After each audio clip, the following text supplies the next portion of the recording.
Hello everyone. तो कैसे हैं आप सब? उम्मीद है आप सब बहुत अच्छे होंगे। तो स्वागत है हमारे यूट्यूब चैनल पर। तो आज हम पढ़ने वाले कक्षा 7 की अध्याय 6 ईश्वर से अनुराग। ठीक है, ईश्वर से अनुराग पढ़ेंगे हम। तो पाँच तक जो है हमारा चैप्टर कंप्लीट हो चुका है। अगर आपने नहीं देखा है तो उसे भी जाकर देखें, तो आपको और चैप्टर जो है अच्छे से समझ में आए। ओके, तो चलिए ज़्यादा टाइम ना लेते हुए चैप्टर को स्टार्ट करते हैं।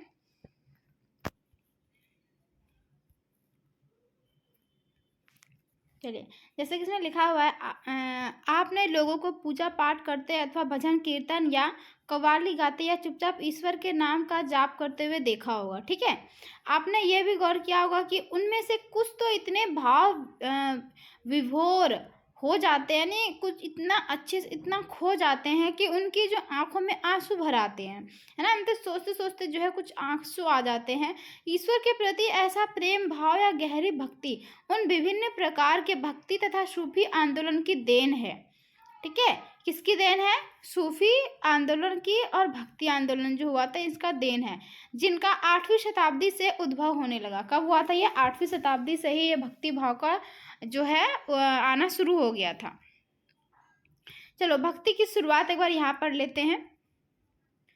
इन दिनों देवी देवताओं की पूजा का चलन भी शुरू हुआ। ठीक है, बाद में हिंदू धर्म की यह प्रमुख पहचान बन गई। हिंदू धर्म का जो है एक प्रमुख पहचान बन गया। इनमें जो है शिव, विष्णु, दुर्गा, देवी देवता शामिल है। इन देवी देवताओं की पूजा भक्ति परंपरा के माध्यम से की जाती थी। ठीक है, भक्ति करके उनकी जो है पूजा की जाती थी, और भक्ति जो है उस समय काफ़ी लोकप्रिय परंपरा बन गई थी। और किसी देवी या फिर देवता के प्रति जो श्रद्धा को ही भक्ति कहा जाता था। ठीक है, भक्ति का पथ सबके लिए खुला था, चाहे वह धनी हो या गरीब हो, या ऊंची जाति का हो या फिर नीची जाति का हो। ठीक है, स्त्री हो या पुरुष हो। भक्ति की मार्ग चर्चा हिंदुओं के पवित्र ग्रंथ भगवत गीता में की गई है। ठीक है, भक्ति के बारे में कुछ चीजें बताया कि साथ में हमारा कब आया था ये?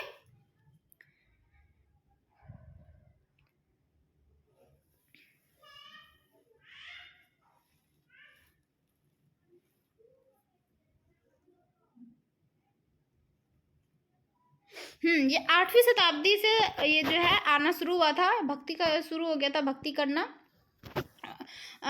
पूजा पाठ करके से भक्ति करके उनकी पूजा की जाती थी। परमेश्वर का विचार, परमेश्वर का क्या विचार है ये पढ़ लेते हैं। बड़े बड़े राज्यों के उदय होने से पहले, जब बड़े बड़े राज्य उदय नहीं हुआ था उससे पहले ही विभिन्न विभिन्न समूह के लोग, बहुत अलग अलग जो, क्योंकि उसमें जो है सब अलग अलग थे। कुछ एक भी मतलब साथ नहीं थे। एक भी मतलब गांव में ऐसा नहीं था कि एक गांव समूह में हो, ऐसा नहीं था। अलग अलग बहुत सारे गांव थे। तो समूह के लोग जो है, जब अलग अलग समूह के लोग अपने अपने जो देवी देवताओं की पूजा क्या करते थे।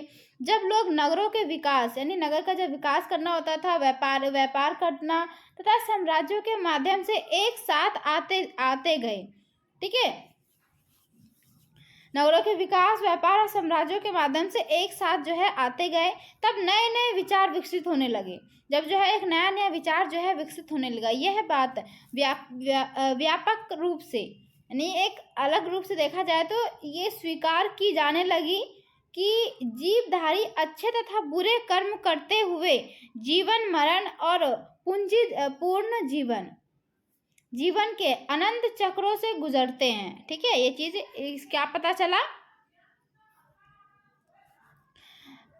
जो सभी लोगों का जो जीवनधारी है, अच्छे तथा बुरे कर्म करते हुए, यानी अच्छे और बुरे कर्म करते हुए जीवन मरण जो है, यानी जीवन और जो मरण है वो पूर्ण जीवन के अनंत चक्रों से गुजरने लगा। मतलब पूर्ण जीवन का मतलब होता है पूरा जीवन जो है अनंत चक्रों से जो है, इसी तरह से जीवन जैसे चलता आ रहा है हमारा। हम जन्म होते हैं, बड़े होते हैं, जवान होते हैं, बूढ़े होते हैं, फिर जो है मर के चले जाते हैं, इसी प्रकार। तो इसी प्रकार यह विचार भी गहरे बैठ तथा, जैसे हमें मालूम है कि इस तरह से जीवन और मरण होता है, उस तरह से सबके मन में ये चीज बैठ गया कि सभी व्यक्ति जन्म के समय भी एक बराबर नहीं होते। ठीक है, जब जन्म होता है उसमें भी एक बराबर नहीं होता है। और ये मान्यता कि सामाजिक विशेष अधिकार किसी उच्च परिवार तथा ऊंची जाति में पैदा होने के कारण मिलते हैं। ठीक है, क्या हुआ? उच्च जाति उसको ही बोलते थे ना, जो ऊंची जाति में पैदा हो गया तो वो ऊंची जाति का हो गया, जो नीची जाति का पैदा हो गया वो नीची जाति का हो गया, जो गरीब घर में पैदा हुआ गरीब हो गया। तो ऐसे ही होता था ना उस पहले के टाइम पे। तो इसी तरह से हुआ। कई पांड्य पूर्ण ग्रंथों का विषय था, ठीक है, जो लिखा हुआ, जो पांडवों का ही लिखा हुआ ग्रंथों में लिखा हुआ ये सब चीजें। तो अनेक लोग ऐसे विचारों के कारण जो है बेचैन थे। ये जो विचार थे कि जिस धर्म में पैदा होगा उसी धर्म का हो जाएगा, तो इस तरह से लोग जो है बहुत ज़्यादा जो है बेचैन थे कि ऐसा क्यों है। तो इसलिए वे जो है बुद्ध तथा जैन जो बुद्ध भगवान थे और जो जैन थे, जैनों के उपदेशों की ओर उन्मुक्त हुए। यानी जो उन्होंने जो उपदेश दिए थे, अच्छे सही जो उपदेश उन्होंने दिए थे, उनके उपदेश को ही उन्हें जानने का मन करने लगा और वो उसके बारे में अच्छे से जानना शुरू कर दे कि जो बुद्ध है और जैन उन्होंने क्या उपदेश दिए थे, जिनके अनुसार जो है व्यक्तिगत प्रयासों से सामाजिक अंतरों को दूर किया जा सकता था। यानी कि उन्होंने फिर जो है उसमें देखा जैन ने बुद्ध ने क्या क्या उपदेश दिए और उनको पढ़ा और जो है अपने जीवन में लाया और जो है जो भी अंतर एक दूसरे में करते थे उन चीज़ों को दूर कर दिया, खत्म कर दिया, आपसी में मतभाव जो था खत्म कर दिया और पूर्ण जन्म के चक्र से छुटकारा पाया जा सकता था। जो कहते थे कि जो उधर फिर से जन्म, कई बार वो ये भी होता था पूर्ण जन्म, जैसे कि तुम छोटे जाति में पैदा हुए, ये होता था ना पहले का मानना था कि जब वो फिर जो है एक अगला जन्म जो होगा उसका अगर वो उच्च जाति का था तो फिर भी जो है अगर नीची जाति में पैदा हुआ तो वो जो है ऊंची जाति का ही कहलाएगा।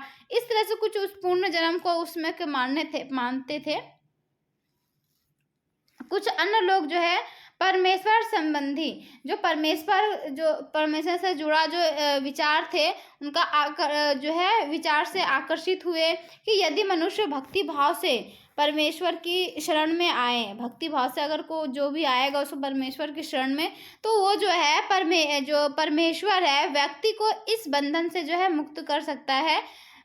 जैसे कि श्री भगवत गीता जो है भगवत गीता में व्यक्त है, व्यक्त यह विचार जो है सामान्य ईस्वी सन की प्रारंभिक शताब्दी में लोकप्रिय हो गया था।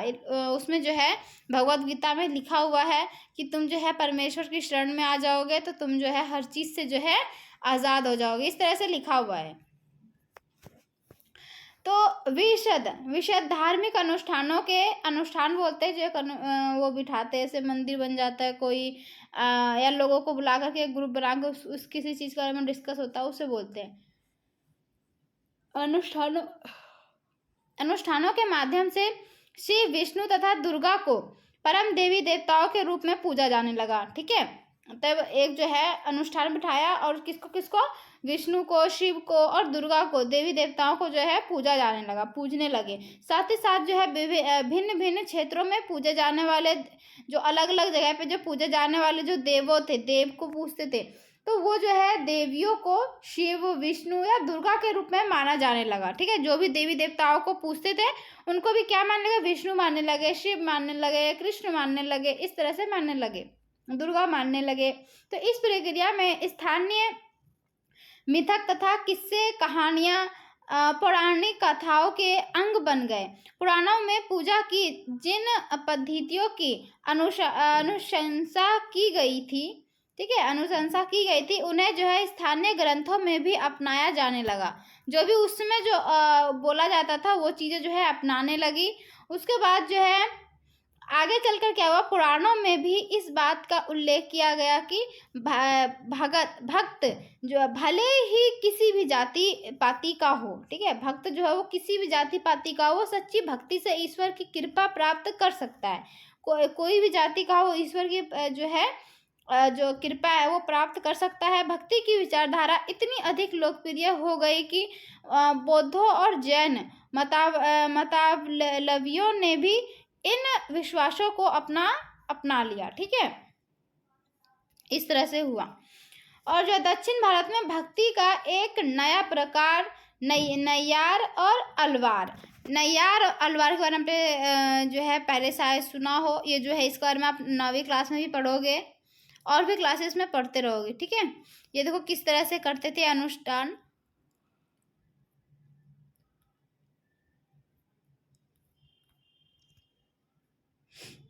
भगवत गीता की किसी दक्षिण भारतीय पांडुलिपि से लिया गया एक पृष्ठ है ये।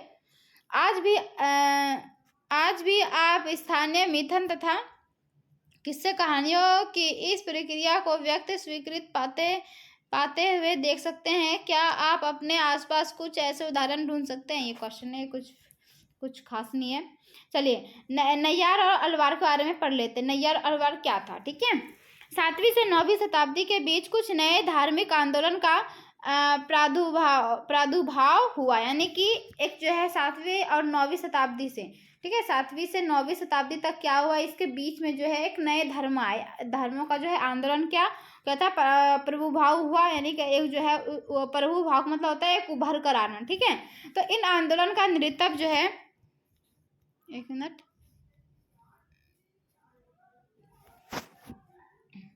इन आंदोलन का नेतृत्व जो है नैयार बोलते थे शैव संतों, ठीक है, और अलवारो यानी वैष्णव संतों, यानी कि नैयार वो होते थे जो शिव की पूजा करते थे और अलवार वे होते थे जो विष्णु भगवान की पूजा करते थे, ठीक है। तो नैयार और अलवार में कंफ्यूज नहीं होना है। ये जो शिव की पूजा करते हैं उसको नैयार बोलते हैं, जो विष्णु की पूजा करते हैं उसे अलवार बोलते हैं, ठीक है। तो ये जो है नैयारों अलवारों ने किया था। ये आंदोलन का नेतृत्व किसने संभाला, यानी कि नेतृत्व का मतलब होता है हर चीज का देख रेख करना, हर चीज को संभालना, ठीक है। आंदोलन जो भी हो रहा है तो हर चीज को देखना, तो नैयार और अलवार दोनों ने किया।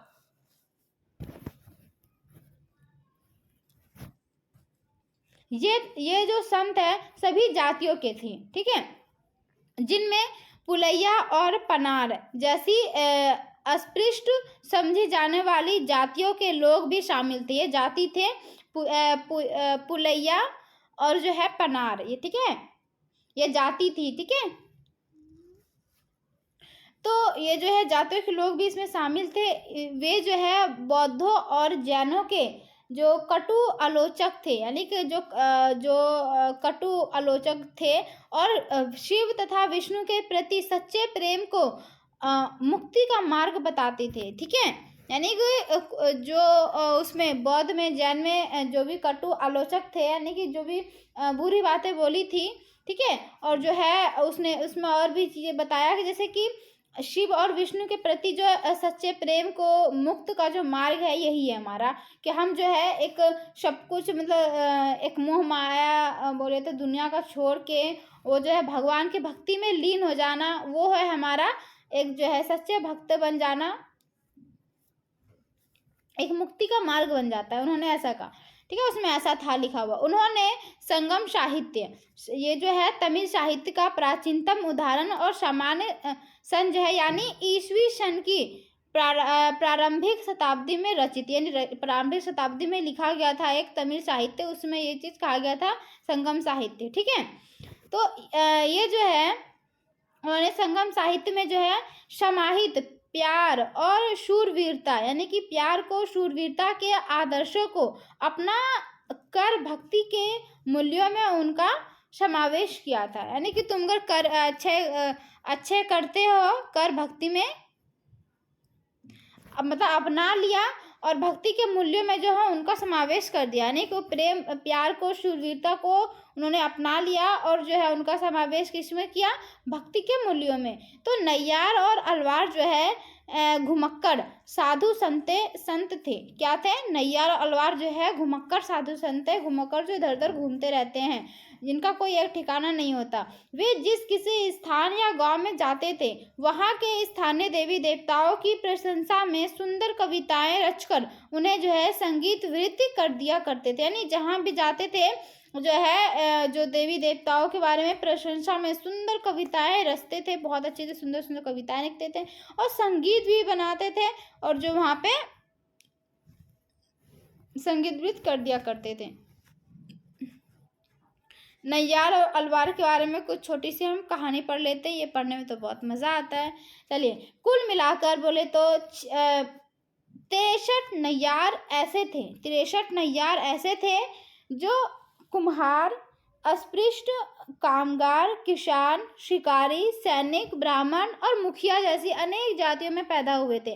उनमें से सर्वाधिक जो है प्रसिद्ध थे जैसे कि अप्पार, समबंदर, सुंदरार और मणि ककड़व सागार, ठीक है। उनके जो है संगीतों के दो संकलन है, तेवरम और तिरुवाचकम। ये जो है दो इनके संकल्प हैं। तो अलवार जो है, अलवार संत संख्या में कितने थे? 12 थे, ठीक है। नैयार कितने? 63 है। अलवार जो है 12 थे। वे जो है विभिन्न प्रकार की जो है पृष्ठभूमि में आते थे।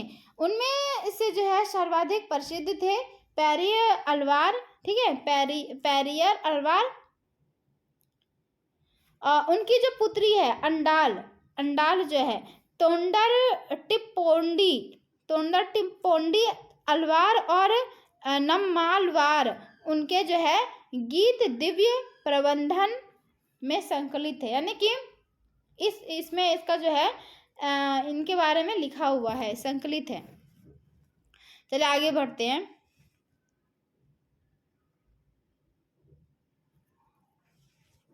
ये आप देखें यहाँ पे क्या लिखा है, धार्मिक जीवंती। ये क्या होना है हमारे, कौन है बताओ? ये हमारे जैन भगवान है, बुद्ध जैन बोलते हैं ना।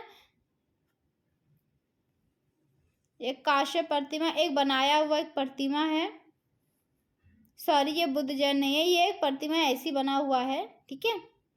बुद्ध के जैन का आपने देखा होगा किताब पे, ऐसे उसके ऊपर जो है एक गोल गोल सा कुछ बना रहता है सर के ऊपर, वो हमारे बुद्ध भगवान है। चलिए आगे बढ़ते हैं। 10वीं से 12वीं सदी के बीच 10वीं से 12वीं सदी के बीच चोल और पांड्य राजाओं ने उन अनेक धार्मिक स्थलों पर जो है विशाल मंदिर बनवा दिए। को उसमें देखो राजा जब आते थे तो कुछ ना कुछ करवा के जाते थे। तो 10वीं से 12वीं सदी जो हमने थर्ड क्लास में हाँ, जब हमने थर्ड क्लास में थर्ड क्लास में पढ़ा है, थर्ड चैप्टर में सॉरी पढ़ा है। तो उसके बीच क्या हुआ, चोल और पांडे जो थे राजा थे, उन जो है अनेक स्थलों पर जो है विशाल मंदिर बनवाए, जहाँ की संत कवियों ने जो है यात्रा की थी, ठीक है। संत कवि जहाँ से निकल के गए थे, वहाँ पे जो उन्होंने मंदिर की स्थापना की। तो इस प्रकार जो है भक्ति परंपरा और मंदिर पूजा के बीच जो है गहरे संबंध स्थापित होते गए, ठीक है।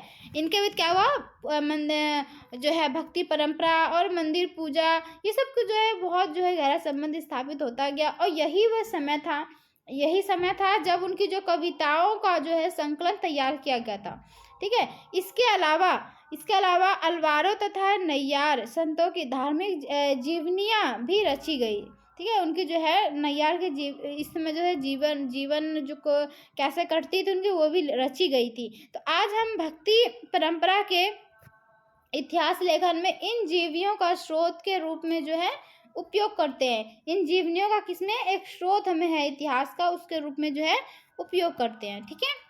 भक्त और भगवान, चलो इस बारे में थोड़ा सा पढ़ लेते हैं। भक्त और भगवान के बीच क्या, नेक्स्ट ये जो हमारा इसे पढ़ लेते हैं भक्त और भगवान के बारे में। मणि ककक वशागार की एक रचना है, ठीक है। एक रचना देखिए किस तरह से उन्होंने रची थी।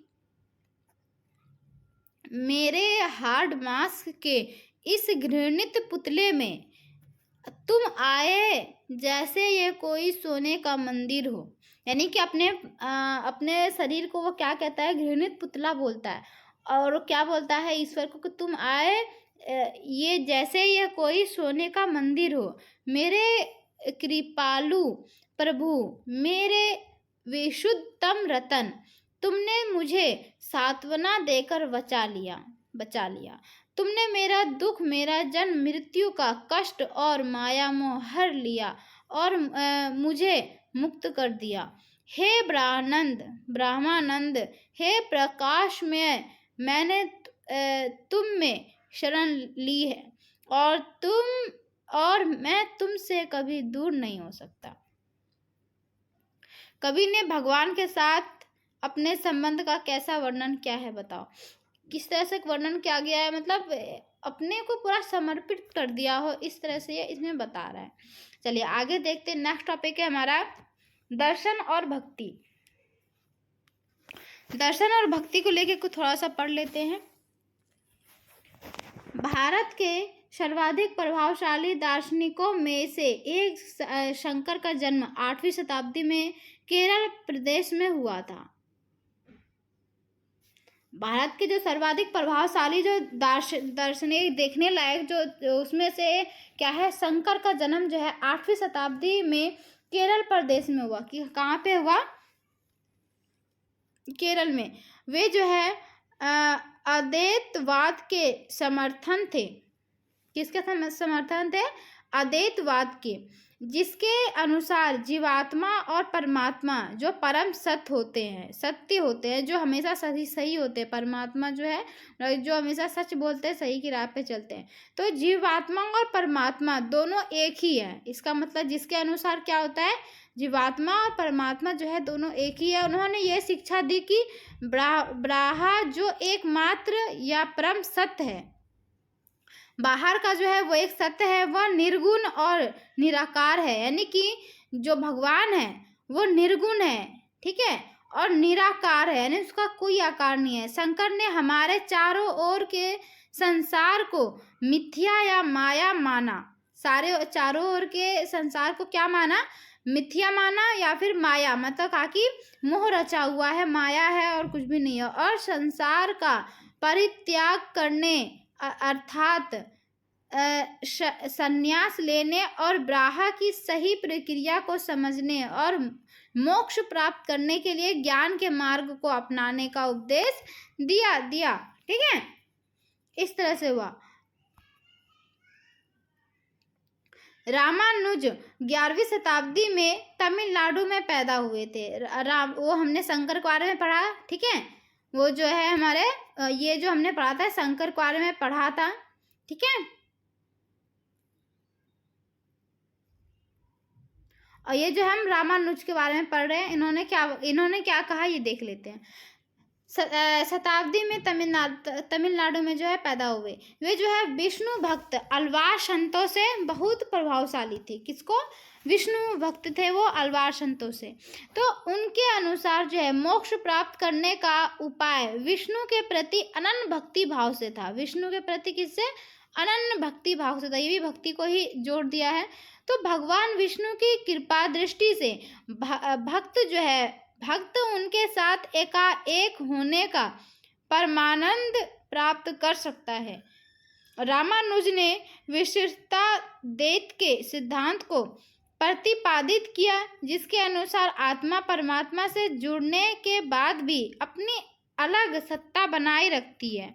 यानी किसने कहा कि आत्मा जो है परमात्मा से जुड़ने के बाद भी उनका एक अलग जो है सत्ता बनाए रखता है। वो जो शरीर है हमारा वो बनाए रखता है। रामानुज के सिद्धांत ने भक्ति की नई धारा को बहुत प्रेरित किया, एक नई भक्ति को नई धारा दिया, जो परवर्ती काल में उत्तरी भारत में विकसित हुए। किसमें? परवर्ती काल में जो उत्तरी भारत में विकसित हुआ।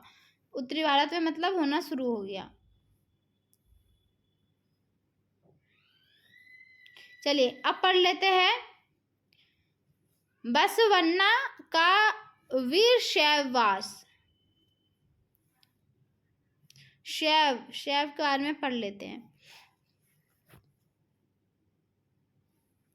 देखिए, हमने पहले पढ़ा कि तमिल भक्ति आंदोलन और मंदिर पूजा के बीच क्या संबंध है। पढ़ लिया, भक्ति और मंदिर से क्या संबंध है। इसके परिणाम स्वरूप जो प्रतिक्रिया हुई, इसका परिणाम जो भी प्रतिक्रियाएं हुई वह जो है बसवन्ना और अल्लामा प्रभु और अकम्बहा देवी जैसे उनके साथियों द्वारा प्रारंभ किए गए वीरशैव आंदोलन में स्पष्टता दिखाई देती है। जो अच्छे से हमें ये सब चीज़ें दिखाई दिया। ये आंदोलन जो है 12वीं शताब्दी के मध्य में कर्नाटक में प्रारंभ हुआ। कहाँ पे? ये आंदोलन 12वीं शताब्दी में कर्नाटक में प्रारंभ हुआ। वीरशैवों ने सभी व्यक्तियों की समानता के पक्ष में और जाति तथा नारी के प्रति व्यवहार के बारे में ब्रह्मवादी विचारधारा के विरुद्ध अपने प्रबल तर्क प्रस्तुत किए। इसके अलावा वे जो है सभी प्रकार के कर्मकांडों और मूर्ति पूजा के विरोध थे। कर्मकांड और मूर्ति पूजा के ये विरोध थे। ठीक है, इसके बारे में ज़्यादा नहीं बताया गया है। जो हमने 2 ऊपर पढ़े थे उसी के बारे में कुछ चीज़ें बस बताया और कुछ नहीं है। वीरशैवों के वचन। नीचे कुछ वचन या कथन दिए गए हैं जो वसवन्ना के बताए जाते थे। ये इन्होंने वसवन्ना ने ही ये जो है हमने इस बारे में जिसके बारे में पढ़ा, ये वसवन्ना के बारे में इन्होंने ही ऐसी चीज़ें बताई थी। क्या चीज़ें बताई थी, चलो देख लेते हैं। धनवान लोग शिव के लिए जो है मंदिर बनाते, मैं एक गरीब आदमी क्या करूँगा। मेरी टांगे खंबे हैं, शरीर तीर्थ मंदिर है, सिर उनकी छतरी है सोने की बनी हुई।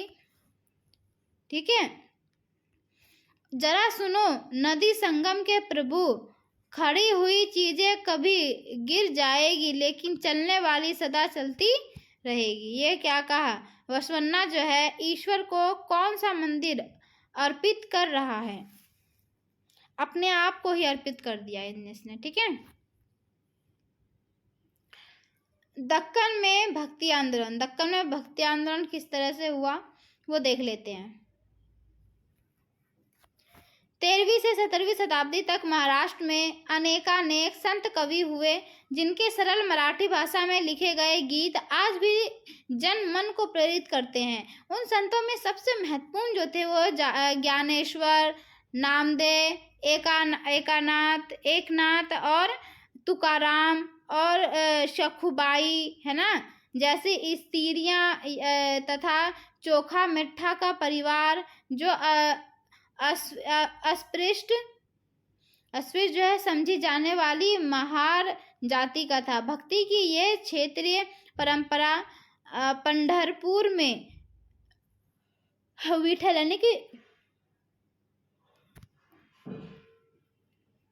यानी कि विष्णु का एक रूप, विठल का मतलब क्या हुआ, विठल का मतलब विष्णु का एक रूप, विठल पर और जन मन के हृदय में विराजमान व्यक्तिगत देव यानी ईश्वर संबंधी विचारों पर केंद्रित थी। ठीक है, इन संत कवियों ने सभी प्रकार के कर्मकांड जो भी थे, अपवित्रता के ढंगों और जन्म पर आधारित सामाजिक अंतरों पर विरोध किया। जन्म से आधारित जो होते थे कि छोटी जाति का ये बड़ी जाति का है, इस तरह से उसका विरोध किया। यहाँ तक कि उन्होंने सन्यास के विचार को भी ठुकराया, जो सन्यास ने विचार बताया उनको भी ठुकरा दिया, और किसी भी अन्य व्यक्ति की तरह रोजी रोटी कमाते हुए परिवार के साथ रहने और विनम्रतापूर्वक ज़रूरतमंद साथी व्यक्तियों की सेवा करते हुए जो है जीवन बिताने को जो है अधिक पसंद किया। उन्होंने मतलब किसी भी चीज़ को नहीं माना, वो जो है सिर्फ अच्छे से जीवन बिताने को ही उन्होंने अच्छा समझा। उन्होंने इस बात पर बल दिया कि असली भक्ति जो है दूसरों के दुखों को बांट कर है, दूसरों के दुखों को लेना है, और इससे एक नए मानवतावाद विचार का उद्भव हुआ, जैसा कि सुप्रसिद्ध गुजराती संत नरसिंह मेहता ने कहा था। ठीक है, गुजरात के संत नरसिंह मेहता ने क्या कहा था, वैष्णव जन तो तेने कहिए पीर पराई जाने रे। ठीक है, इस तरह से कहा था। चलिए, मतलब इस तरह से था कि क्योंकि देखो पहले के लोग क्या थे, पढ़े लिखे नहीं थे, शिक्षित नहीं थे, तो उनको जो भी लोग जो भी कुछ कहते थे, ज़्यादातर ब्राह्मण को ज़्यादा उसमें अच्छा मानते थे, तो वो जो भी बोल देता था वो सब जो है मानते थे। ठीक है, उस तरह से होता था। लेकिन कुछ लोग जो है कि वो सब चीज़ों को नहीं मानते थे, वो जो है दूसरों के दुखों को बांटना, दूसरों के उस दुख में दुख होना और सुख में सुख होना, उस चीज़ को मानते थे। ठीक है, सामाजिक व्यवस्था पर प्रश्न चिन्ह, सामाजिक व्यवस्था पर प्रश्न चिन्ह कैसे आए, देखिए ये संत जो है तुकाराम का एक अभंग यानी मराठी भक्ति गीत है, ये मराठी जो है भक्ति गीत है। जो दिन दुखियों पीड़ितों को अपना समझता है, जो दिन दुखियों को पीड़ितों को है ना अपना समझता है, वही संत है, क्योंकि ईश्वर उसके साथ है। वह हर एक परित्याग व्यक्ति को अपने दिल से लगाए रखता है। वह एक दास के साथ भी अपने पुत्र जैसा व्यवहार करते हैं।